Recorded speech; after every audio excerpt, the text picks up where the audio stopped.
The story begins. When I was young, I absolutely loathed my sister. She was just a year younger than me and had a way of repeating what I said, driving me insane. I often complained to my mom, asking if she could give my sister away to a neighbor. This wasn't just a passing thought. I said it for years, and our relatives had heard it more than once. There were nights when my disdain for her reached a peak. I would take scissors and snip off her hair while she slept, or pour milk powder over her head, much to my mother's horror. It was a tumultuous sibling rivalry, as we often found ourselves in physical fights despite being girls. However, things began to shift during middle school when we found ourselves in the same tutoring class, facing challenges together. That shared experience brought us closer, but the resentment from childhood lingered. I remember a time before school started when we were stuck at home all day. We would watch cartoons or draw, but my sister was always trailing behind me, which drove me mad. I can still recall the feeling of wanting space, wanting to be alone, wishing she'd just disappear. One night, I had a nightmare that felt all too real. I dreamt of a dinosaur that came to our house, wanting to play hide and seek with my family. The fear was palpable. I hid inside the washing machine, listening to chaos outside. Suddenly, a voice echoed, "I found you," and I jolted awake, heart racing. Morning light broke through my window, but I was drenched in sweat from the terror of the dream. Fears crept in. What if something had happened to my family? I dashed downstairs from our fourth-floor rooms to the living area on the third floor, praying everything was okay. To my relief, I found my mother eating breakfast. But then I noticed something unsettling. The mahjong table was filled with my parents and my sister, and there was another girl seated there too. My heart sank as confusion washed over me. We always had breakfast at the mahjong table, just the four of us. My mother had always said that. I stared at the unfamiliar girl, seated in my spot, sharing breakfast with my family.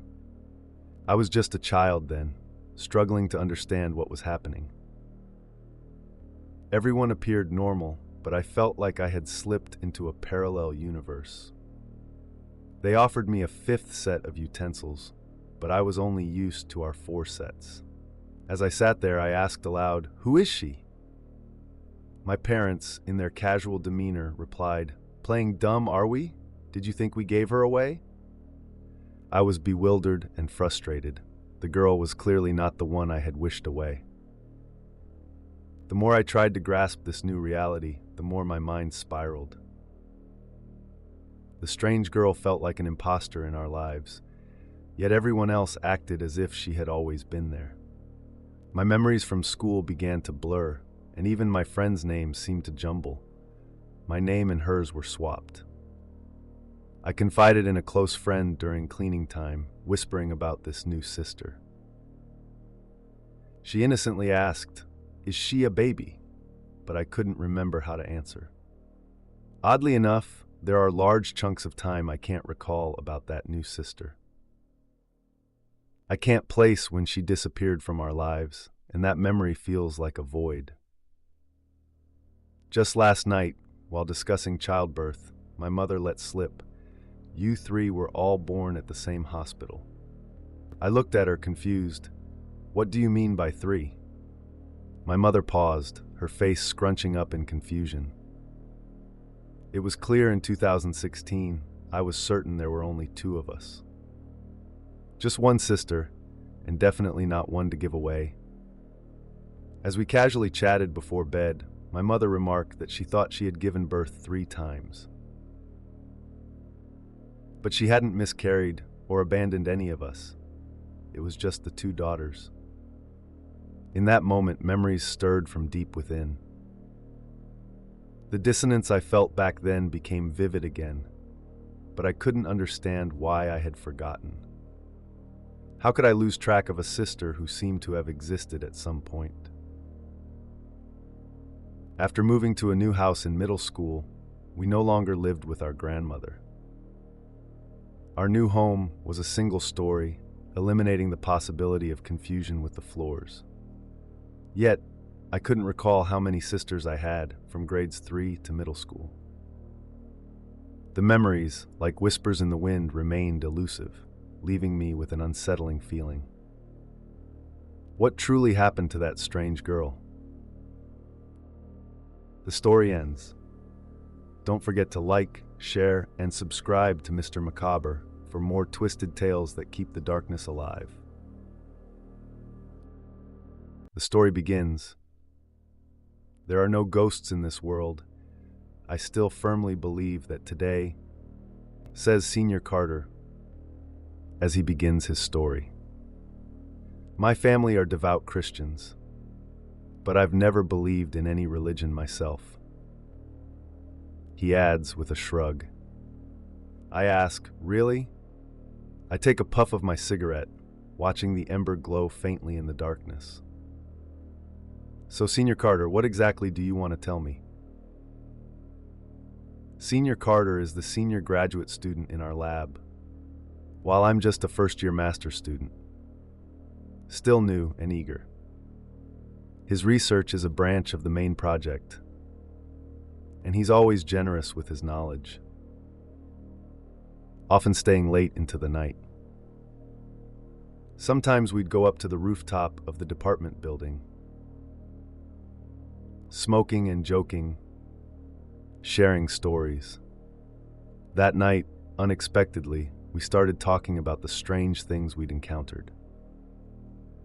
Senior Carter then opens his palm, as if making a firm decision, and shows me his hand. The burn scars you see are from an incident back when I first moved to Taipei for my master's. He says, eyes flickering in the dim light.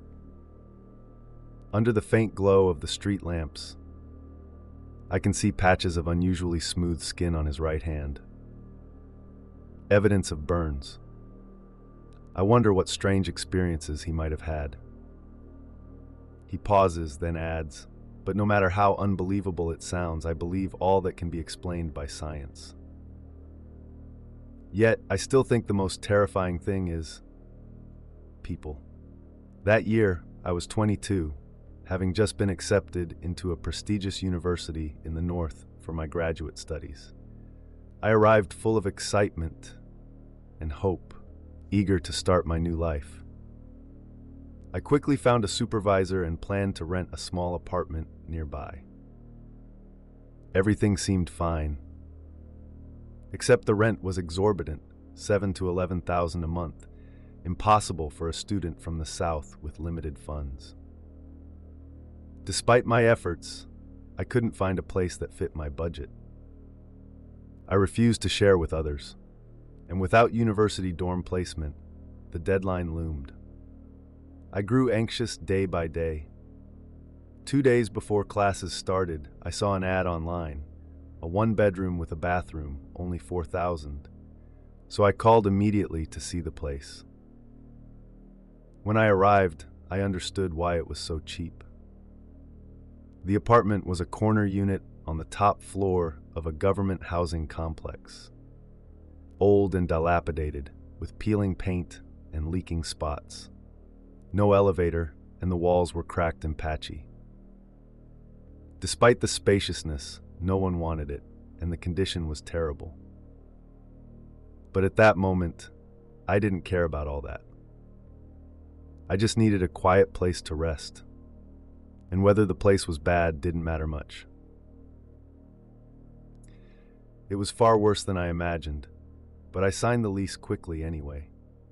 The landlady was a frail, pale, middle-aged woman.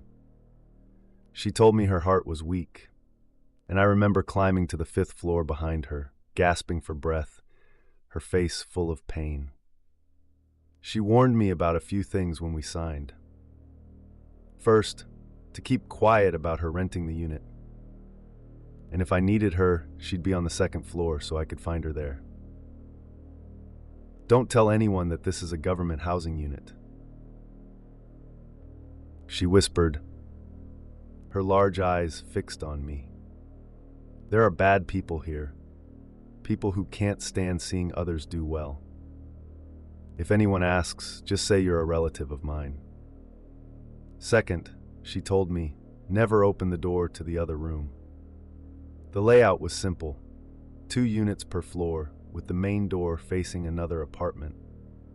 Inside was a living room, 2 bedrooms, a kitchen, and a bathroom. The other room was locked, and she said it was a storage space filled with old lamps and furniture. There are mice in there, she warned. Keep it locked and don't open it unless necessary. The room that was locked was reinforced with an iron door, unlike the thin wooden door of the other. It seemed odd. Why would a storage room need such heavy security?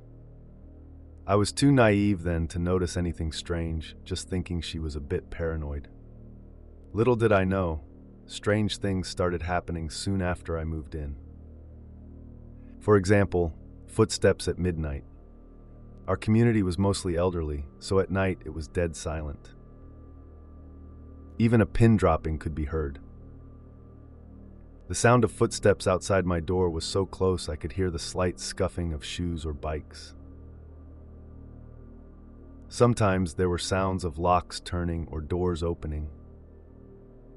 Mostly, I thought it was students returning late. But sometimes, I couldn't convince myself otherwise. I'd hear footsteps when I was asleep, clear as if someone was pacing in the living room, then stopping right outside my door, as if someone was standing there. I told myself it was just the sounds from downstairs, nulling, but I never dared to open the door to check. Gradually, I started having hallucinations, feeling that someone was watching me in the room, that my belongings were being moved around. Books flipped pages on their own, and my favorite plaid shirt and jeans went missing. One night, I again heard footsteps outside my door, slow and deliberate. The sound of shoes echoed, then suddenly stopped, as if someone was just standing there. I was too frightened to look. I started to believe someone was secretly in the house watching me. Maybe my loneliness or stress had made me paranoid. Sometimes I thought my books on the desk had been flipped through, or my missing clothes had been taken. I even suspected that someone was in the house with me. My mind played tricks, and I couldn't shake the feeling of being watched. Then, one night, I heard that same slow footsteps, approaching my door, then halting. I was wide awake, trembling, unable to sleep. Suddenly, I saw it, a pair of feet outside my door.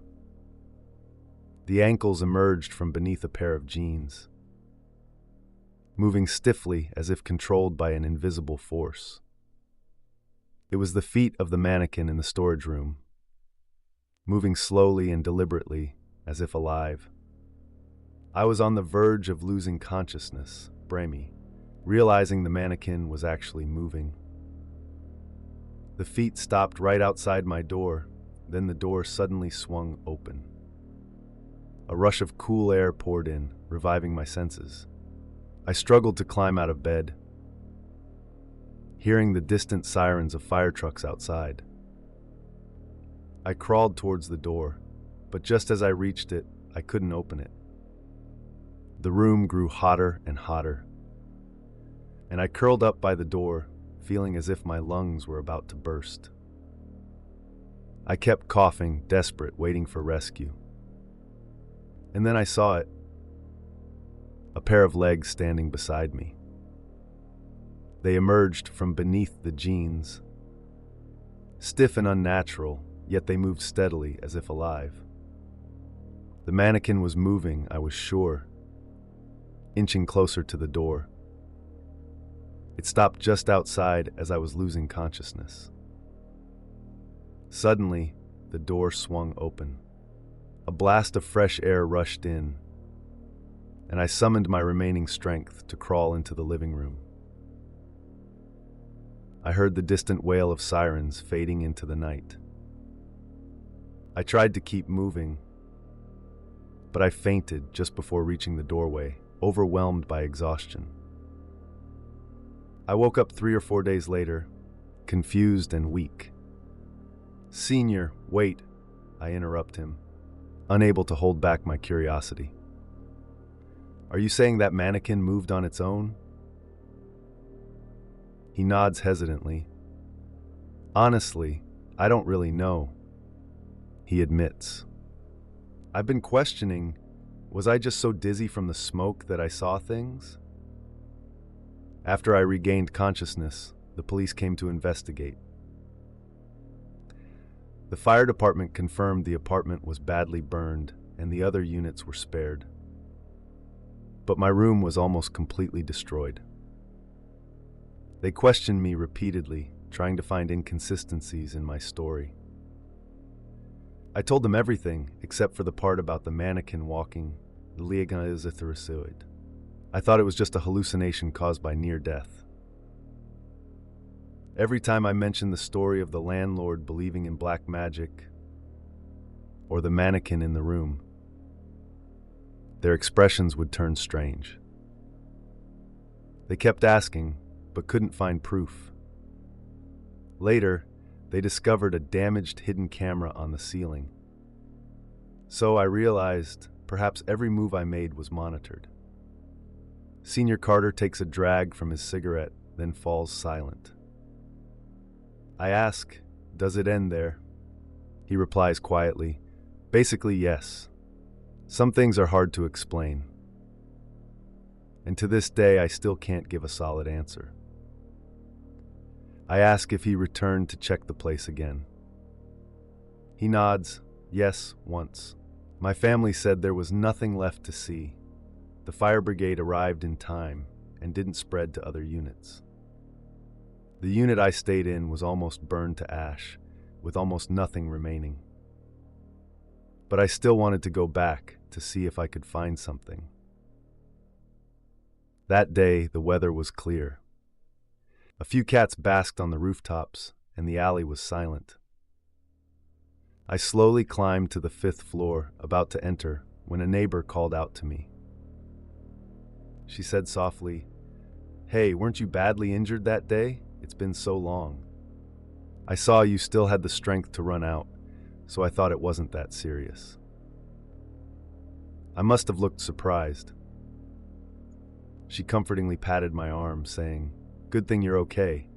By the way, you dropped a plaid shirt on the ground that day. I picked it up for you. I'll bring it out." I felt cold all over. She went inside, and before she came out, I bolted down the stairs, ran out of the apartment, and never returned. "Wait, Senior, you mean..."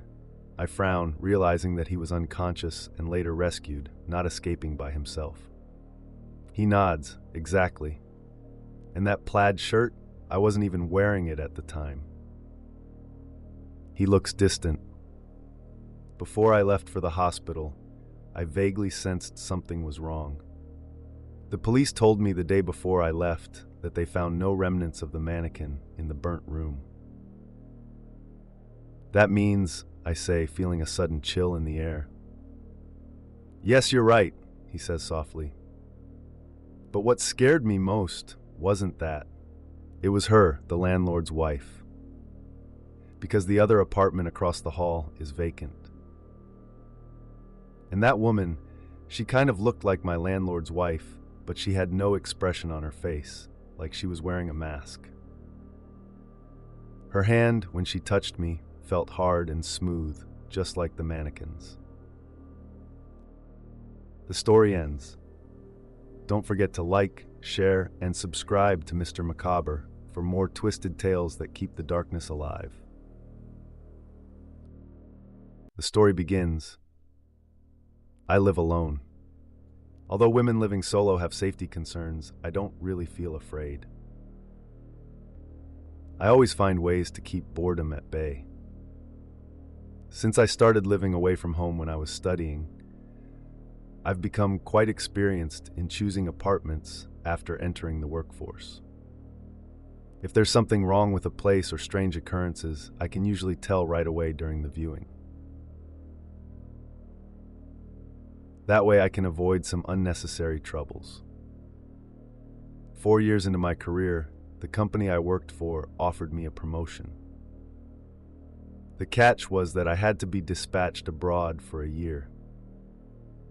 As a girl who had never crossed the Jua Shui River in Taipei, this was a huge decision for me. It took me a while to decide, but the opportunity was fleeting. After discussing with my family, I decided to accept the job. I then began the process of finding a place to stay in my new location. Finding an apartment wasn't hard, but the real challenge was locating a place free of violence, ghosts, bad neighbors, or perverts. It was exhausting. My workplace was in a lively area, yes, related to retail. So if I wanted a good apartment downtown, I had to do my homework. The company didn't provide accommodations, only stipends. There was a big gap between what I wanted and what I could get. I wanted a distant location, which meant inconvenient transportation. Plus, my shifts usually ended past 11 at night.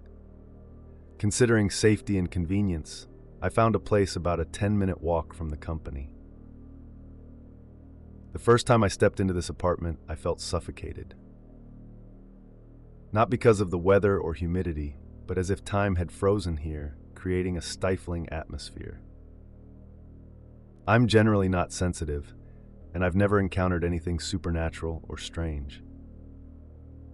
During school, I partied and stayed out late with friends, and I'd never had sleep paralysis or ghostly encounters. So I just thought the feeling was due to poor ventilation. The previous tenant who showed me the apartment was a senior colleague of mine who was transferring back to Taipei. I didn't mention my uneasy feeling at the time.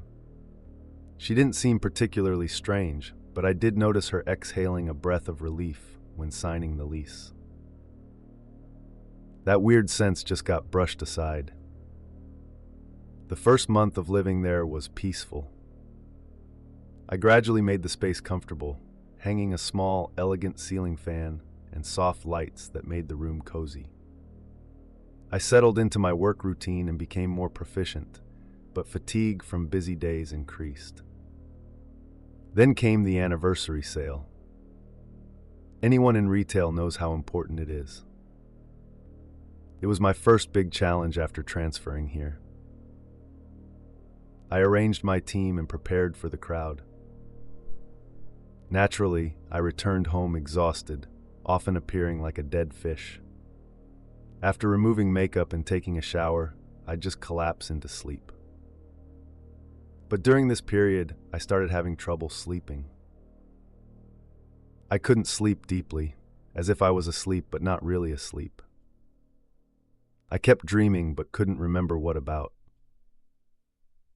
One day, after a particularly tiring shift, I was zoning out in my room while holding some late-night snacks. I stood under the ceiling fan, lost in thought. The fan kept rotating, but I didn't remember turning it on. Suddenly, I felt a strange sensation brushing against my left cheek, light like feathers or something similar, gently passing by. It was rhythmic, matching the fan's movement. I looked up at the fan. There was nothing unusual. Just the faint sound of the fan whirring, a soft thud-thud as it spun. I suddenly snapped to awareness. Why was I just standing there? What was I doing? I looked at my cold, untouched snack, unable to piece together what had just happened. From that day on, I kept returning home and standing under the fan, zoning out at unpredictable times, sometimes minutes, sometimes half an hour, without any memory of the process. Nothing else changed, except my left cheek seemed darker than my right, more than just a tan. It wasn't a tan line, but a clear, straight black line dividing my face, darkened by 2 shades. This continued until one day when the head office sent someone to check on me.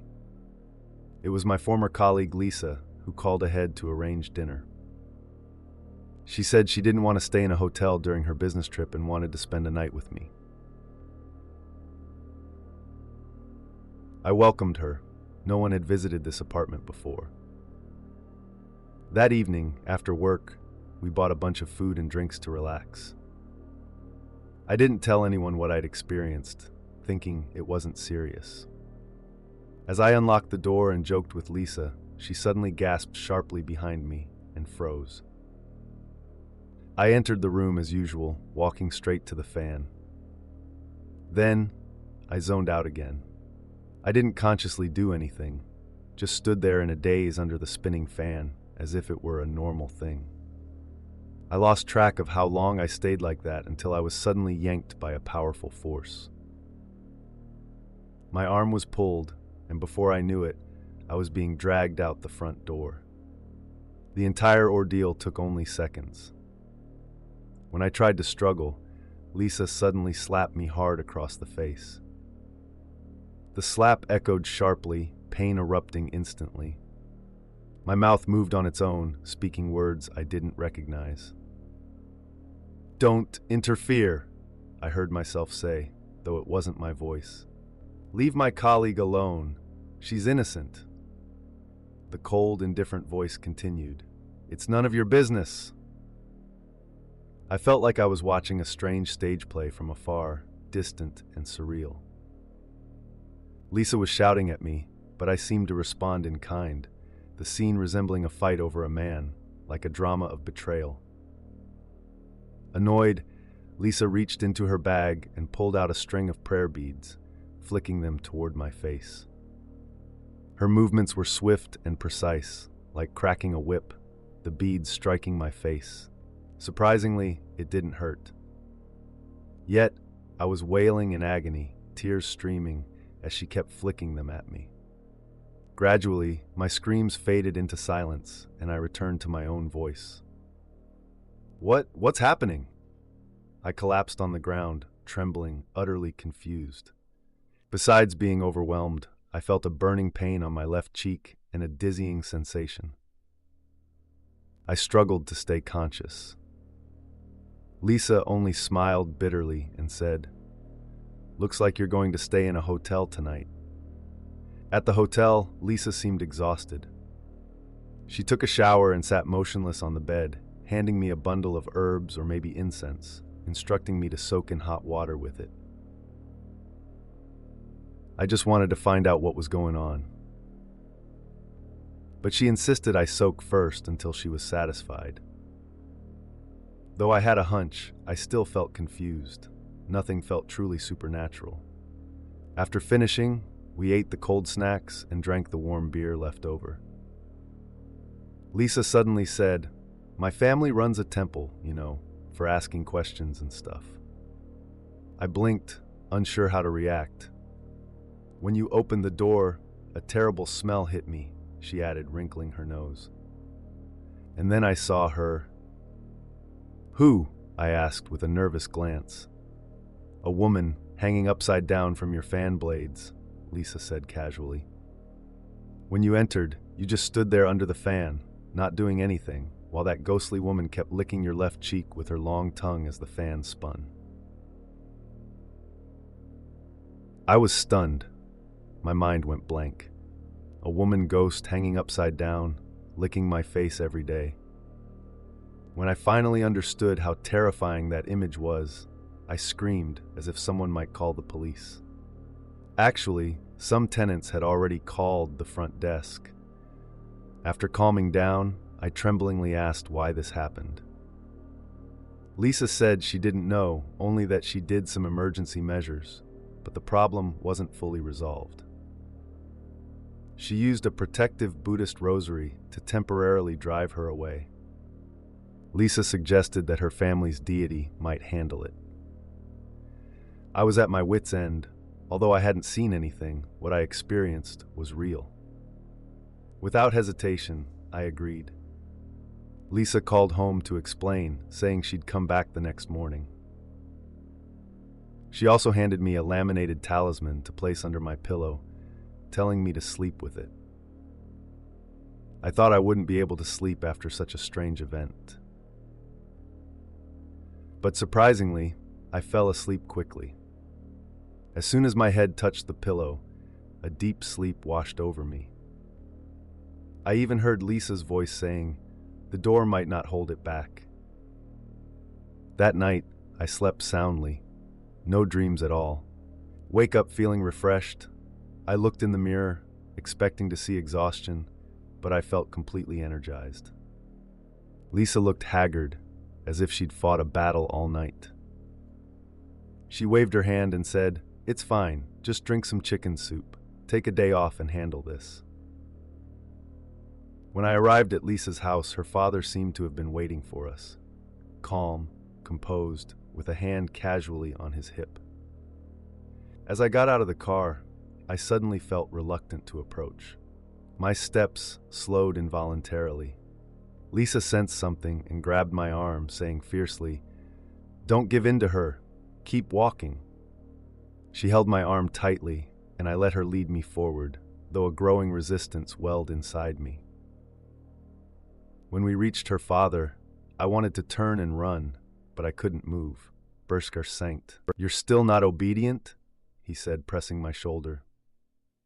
I suddenly felt my legs turn weak, unable to stand. Lisa quickly placed a chair behind me, and I sank down helplessly. Her father's face was serene, yet radiated a quiet authority. He began performing some incomprehensible ritual, details I couldn't describe as I didn't understand them.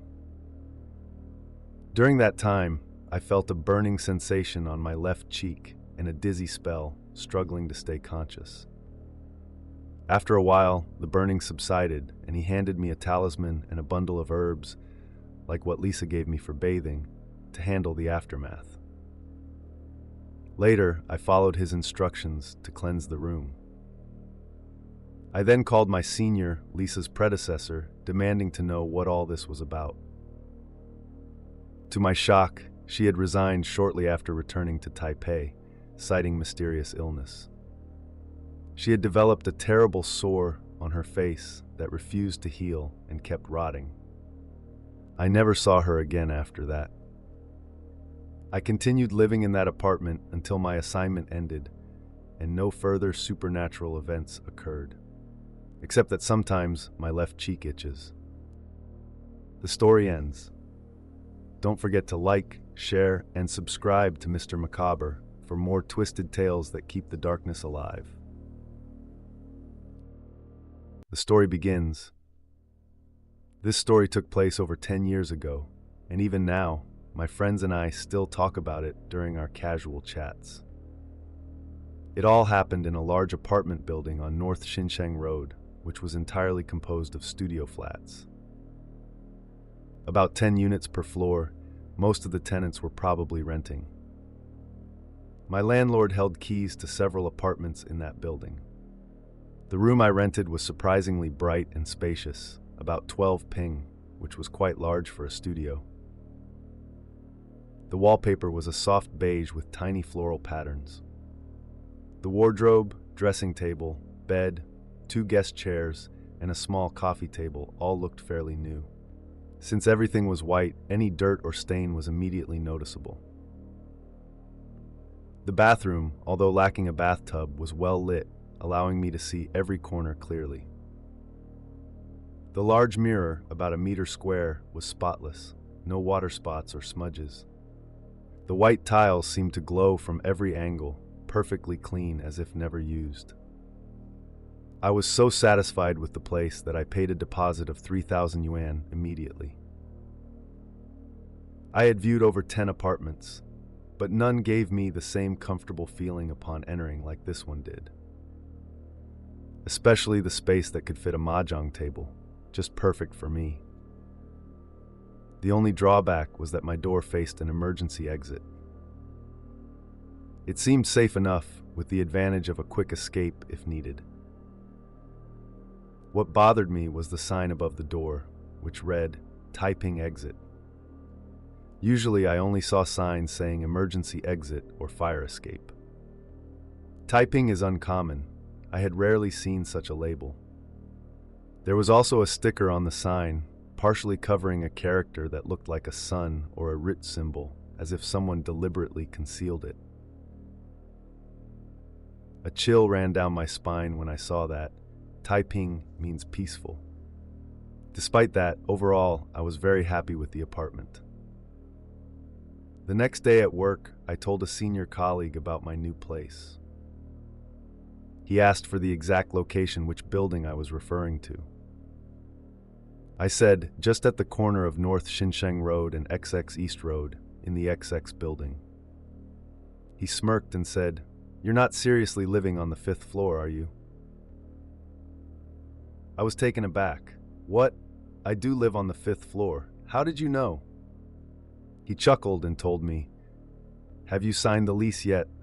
Better look around some more. No need to rush." That startled me even more, but I quickly regained composure. "No, I haven't signed yet, but I paid a deposit of $3,000, so how's the 5th floor?" He shrugged and said, "Nothing special, just more management staff around." I pressed him further, but he only said the rent was too high. Usually, he was quite the joker, so I just thought he was teasing me to scare me off.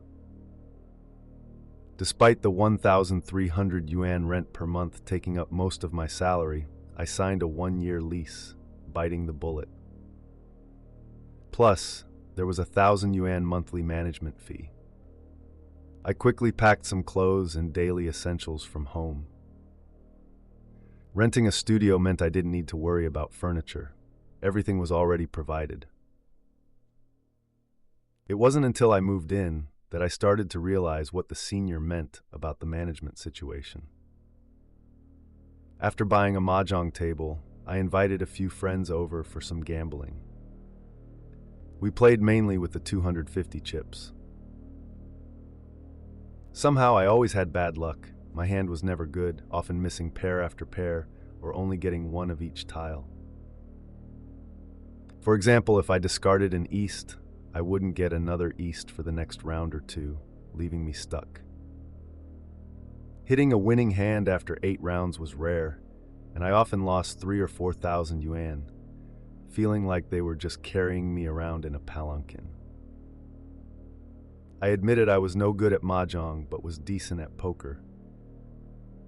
I was winning so much from playing Big Two that I could get free breakfast and even cover lunch and dinner, so much so that my friend's boyfriend warned her not to play with me anymore. "I'm bored of mahjong. Let's switch to Big Two," I begged, secretly planning to win back all I lost and then some. They agreed, thinking I was just being playful. But how could I lose over 2,000 yuan on a single hand of Big Two with just 10 yuan cards? That's with 4 players, each holding 13 cards.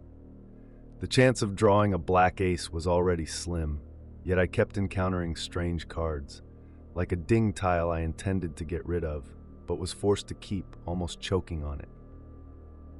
It became clear that the opponents were extremely skilled, and I decided I needed a fresh start. I have a colleague named Peter. He brought a couple of friends to join my new game night. When they arrived at the building entrance, I went down to meet them. The girl looked around and asked, "Do you live here?" as she stepped into the lobby. I nodded. "Yes, just moved in recently." As we headed to the elevator, I noticed a flicker of hesitation in her eyes as she glanced around. Maybe she was curious about her new environment, I thought. After some small talk, we started our game of mahjong. In just one round, I drew a self-picked tile, and surprisingly, I won twice in a row. I felt confident. Perhaps my luck was turning. But as soon as the game was underway, Peter's friend suddenly announced she had to leave. "Sorry, I suddenly feel unwell and need to go home," she said, clearly pale and sweating on her forehead. I was annoyed. Why leave right after starting? She had just sat down, and she had already lost 3 times, with me self-drawing and winning every round. Still, I kindly saw them off and watched them take the elevator down. Back in my room, I complained to Peter, "Why'd she bail after losing just a little?" He replied cryptically, "Strange. She's a serious gambler, but last night she had a fever of 39 degrees Celsius and was clutching an ice pillow while playing with us. How could she give up so easily after just a few rounds?" I thought she was just making excuses, but I couldn't shake the feeling that something was off. The next day at work, Peter told me that his friend had felt unwell as soon as she entered the building.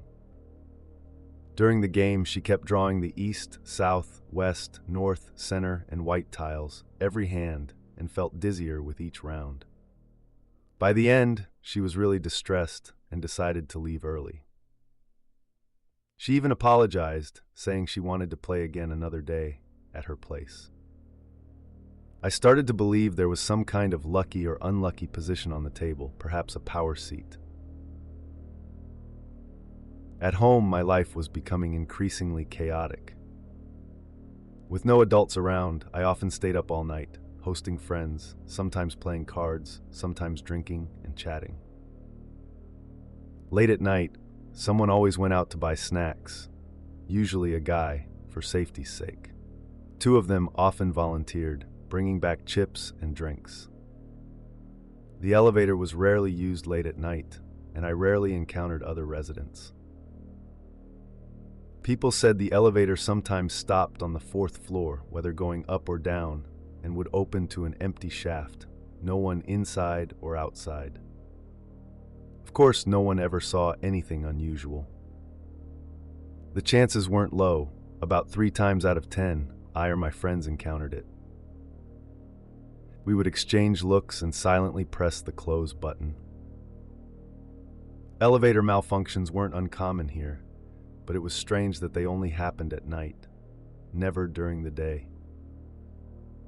Eventually, I started feeling mentally exhausted. I needed more sleep each day, and I kept dozing off at work. I even experienced sleep paralysis for the first time in my life.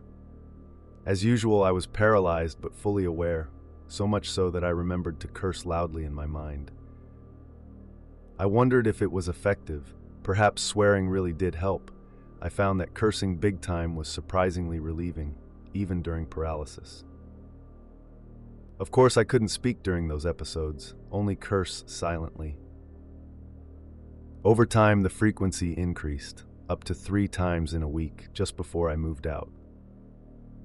Sometimes I'd see a shadow above my head during these episodes, like someone sitting there watching me, with the feeling that they were sitting on my bed and looking down at me. My eyes were closed, but I knew they were there. I had a boyfriend who held the key to my apartment. We agreed he couldn't just come over without calling first. One night, I was half asleep and received a call from him saying he was coming over. After hanging up, I drifted into a semi-conscious state. I sensed him approaching, his footsteps soft and deliberate, coming closer to my bed. Suddenly, I felt the mattress sink beside me, and I felt him watching me. I wanted to scare him, so I sat up abruptly and hugged him tightly, but I grabbed nothing. I opened my eyes, only to see a dim yellowish light, and before I could react, I heard the familiar sound of my boyfriend unlocking the door. Was it a dream? Yet that sinking feeling in my bed felt all too real. The bathroom layout was simple: a sink on the right, a toilet next to it, and on the left, the shower stall. One time, my boyfriend, drunk, took a shower and later told me he saw an old man crouching in the corner of the bathroom mirror. Terrified, he pretended not to see. He just washed his hair again and kept quiet. I thought he was just drunk and didn't mention it. Later, a female friend, Mia, visited and used the bathroom. She told me she saw a girl crouching in the corner of the mirror. She turned around, looked again, and of course, nothing was there. I always wondered who really inhabited that bathroom. Every time I showered, I never dared to close my eyes. Once, after a fight with my boyfriend and a few drinks, I threw his diamond ring into the karaoke bar. A kind friend found it and returned it to me. Then I went home to rest. I habitually removed the ring before washing, placing it on a small dish. Grateful my friend returned it. Without it, I'd have been heartbroken. After washing, I gently apologized to the ring, kissed it, and carefully placed it back on the dish. Every morning, I put the ring on again as I started my day, but one day when I reached for the dish, the ring was gone, completely missing. It wasn't in the sink, on the floor, or on the dressing table. No one else had come into my home that night. I was certain I had placed it there, yet now it was nowhere to be found. I was going crazy. The sink, the floor, the dresser, nothing. No one entered or left, and I was sure I left the ring safely on that dish. But where had it gone? To this day, I have never seen it again. The story ends. Don't forget to like, share, and subscribe to Mr. Macabre for more twisted tales that keep the darkness alive. The story begins. Continuing from the previous story, several strange events unfolded that I can't forget. Out in the city, I usually don't like to give my full name when meeting new people. I've always felt that introducing myself with both first and last name sounds so formal and cold, making others feel less close. So friends of friends just know me as Tiffany, and they don't even know my last name. One day, during dinner with a close friend, I was halfway through our chat when suddenly he called me by my full name. "Hey, Emily Johnson," he said loudly. I was stunned. "How do you know my full name?" I asked, puzzled. I was sure I hadn't told him.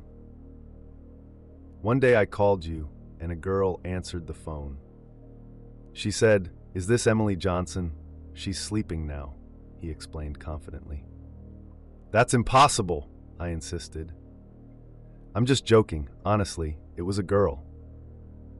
His tone was sincere, without a hint of teasing. I really wanted to believe him, but a nagging doubt crept in. I live alone, after all.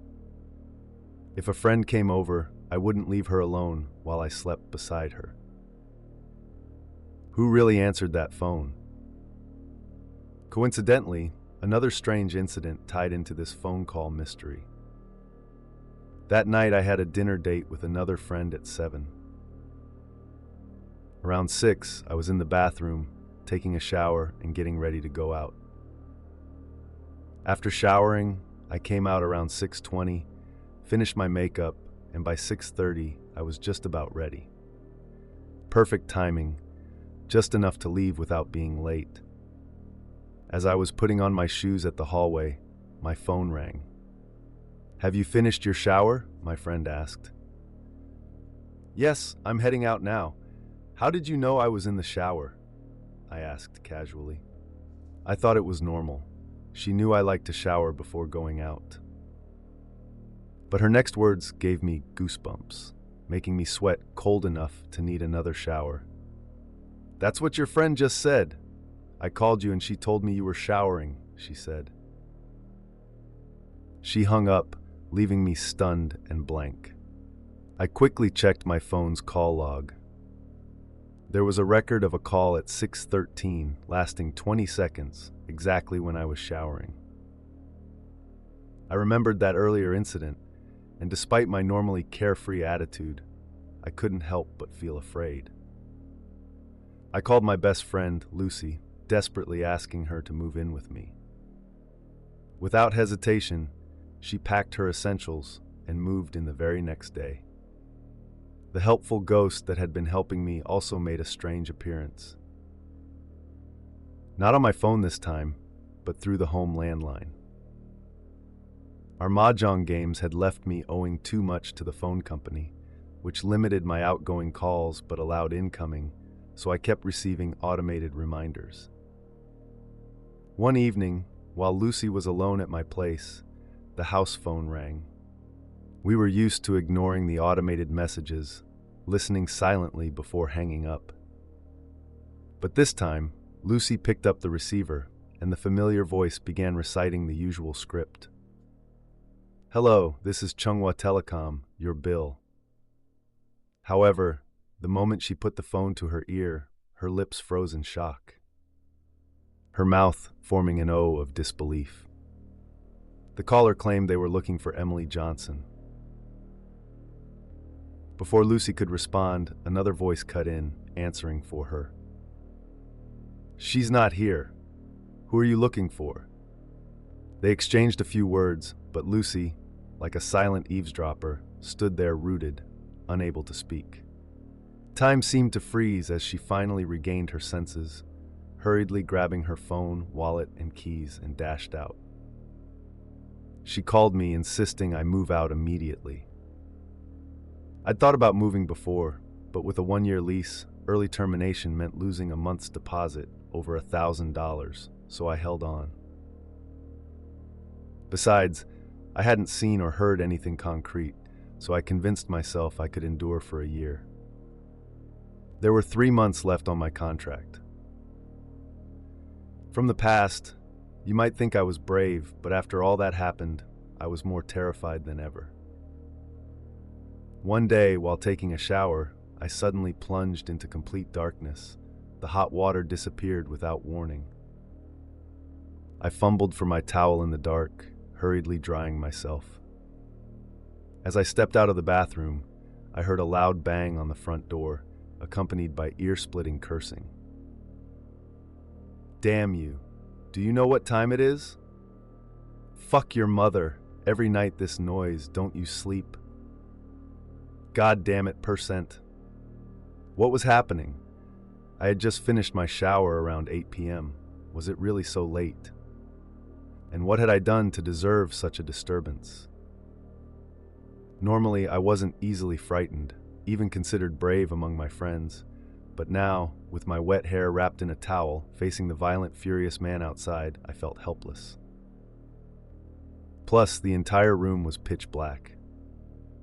Why did I feel such murderous intent? Because I was sure he held an axe or a hammer, pounding so hard that I nearly believed he'd break down the door within minutes.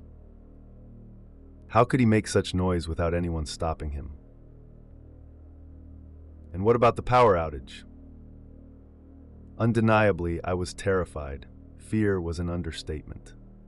The headline flashed in my mind: "Woman found dead in her apartment. Neighbor suspected of killing her." I hurriedly dressed, trying to find some normalcy, but suddenly the shouting ceased. Silence fell, as if nothing had happened. I tiptoed to the door, wanting to listen for anyone outside, and noticed light seeping under it. Wasn't there a power outage? I wondered. But I lacked the courage to open the door and see what was outside. I couldn't imagine what terrifying face was waiting for me, nor did I want him to recognize me. In desperation, I remembered the landlord's contact number for the superintendent listed on the lease. Using the faint light of my phone, I found the contract and dialed the number. When the superintendent arrived, I opened the door to a brightly lit hallway. "Is the power out?" I asked, knowing full well it wasn't. The superintendent checked my circuit breaker, flipped a few switches, and the room suddenly brightened again. "Probably a power surge," he said, closing the box. I told him about the fierce man banging on my door with a weapon, and we went together to inspect the door's damage. Aside from the original dent, there were no new marks. "This dent was here before you moved in, a long time ago," he said. I knew that dent well, a 6-centimeter long gouge with small scratches around it. It must have taken a lot of force to leave such a mark. I remembered noticing it when I moved in, but thought nothing of it since it didn't affect the door's function. Now, I wondered about its origin. I asked the superintendent, and he didn't disappoint. He had worked here for over 10 years and knew all the gossip. That's from the tenant downstairs, used to play loud music and jump around all night. The fourth-floor tenant often came up to yell at him. He's moved out now, he explained. After that, he hurried down, leaving me with a strange, inexplicable feeling. A sense of unease I couldn't quite name. Before entering my apartment, I decided to apologize to the young couple next door, realizing the noise must have disturbed their baby. "Sorry for the noise earlier," I said softly. The young mother looked confused. "What noise?" she asked, cradling her sleeping baby. "Someone was banging on my door really hard, and I thought it might have disturbed you," I explained. "We didn't hear anything," she said, still puzzled. It was too strange. My neighbors on the other side hadn't heard a thing, and my door bore no new marks from last night's pounding. If I hadn't still smelled the faint scent of the hair conditioner I hadn't rinsed properly due to the no hot water issue, I would have thought I'd just woken from a dream. The next day, the landlord came to collect rent, and I decided to ask him for the full story. He assured me that my apartment wasn't haunted and that no accidents had ever happened here. As for the fourth-floor unit, the original owner had died, though not in my suite. The building's corner shop used to be a pachinko arcade, run by the same owner who had died in a car accident nearby at the arcade's entrance, around dawn after closing hours. Wise friends, do you think this history explains some of the strange phenomena I experienced?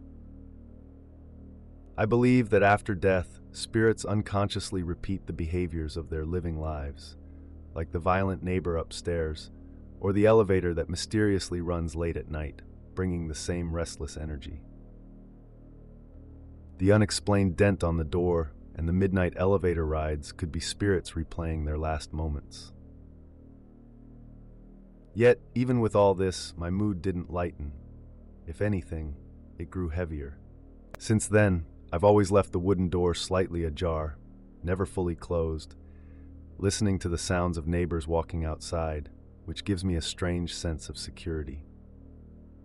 But I also dread the moment something terrifying might suddenly happen outside that door again, testing my nerves. On the whole building, central air conditioning was installed, ceiling vents in each room, and a control switch on the wall. The switch was old, with a rotary dial to adjust the temperature. We kept the thermostat at 28 degrees Celsius, a temperature that's cool but not cold, even with the blanket kicked off. Yet, in the dead of night, my friend Lily and I often found ourselves fighting for the blankets, as the air conditioning inexplicably turned colder. Sometimes the dial was turned down to 18 degrees, even though neither of us went near it. Who was afraid of the heat? Despite all this, Lily was my best friend. She stayed with me through thick and thin, even after everything I'd experienced. She commuted from Bangchao to Taipei every day, which was tiring, and often she left before I even woke up. One day, she returned home and insisted I move out. She said she saw me sitting at the dressing table, brushing my hair, when she returned, but when she looked again, I was still in bed, fast asleep. She left silently, leaving me alone with the strange floating presence in my apartment. I thought she was just tired of the long commute, but deep down, I wondered if there was something more. I told her I could move back to Bangchao, that she should stay here if she wanted, and I'd visit her. But then, the final straw came. The night I was napping, with my favorite singer's song playing softly, I felt the familiar oppressive weight pressing down again. Over 10 months, I had been pressed down over 100 times, sometimes 3 times in one night. As I struggled free, I thought, wouldn't it be nice if the pressure lasted longer, if I could just sleep through it? That's a weird thought, I know. I had become numb, lazy even, so I stopped cursing or resisting. I convinced myself to relax, to surrender to the sensation, telling myself it was just a part of living here. Because honestly, what's the point in fighting? I used a passive approach, mentally battling the shadowy figures that haunted me. But this time, something felt different. I was sure I was awake, yet I couldn't open my eyes. I listened to Zhang Yu's songs, even singing along in my head, as if some part of me was still aware. I heard the soft sobbing of a woman, faint but unmistakable. "Wah!" she wept, her voice small and muffled but clear enough to pierce through the silence. I'd never wanted so badly to escape this nightmare of sleep paralysis. When I finally sat up, tears streaming, I immediately called Lily, trembling. I told her, fiercely and desperately, that I couldn't stay anymore. She promised to come right away to help me pack up. I quickly contacted a strong friend with a van, and within a few hours, I was ready to leave. Fortunately, I didn't have much stuff, just a few bags, and I managed to pack everything quickly. My grandmother had been living abroad for years, and my mother's family only visited on special days, offering incense and prayers, but no one was living there now. I decided to stay temporarily at my grandmother's place, a safe haven for now. Before sunset, I was packed and ready to leave, almost fleeing in haste.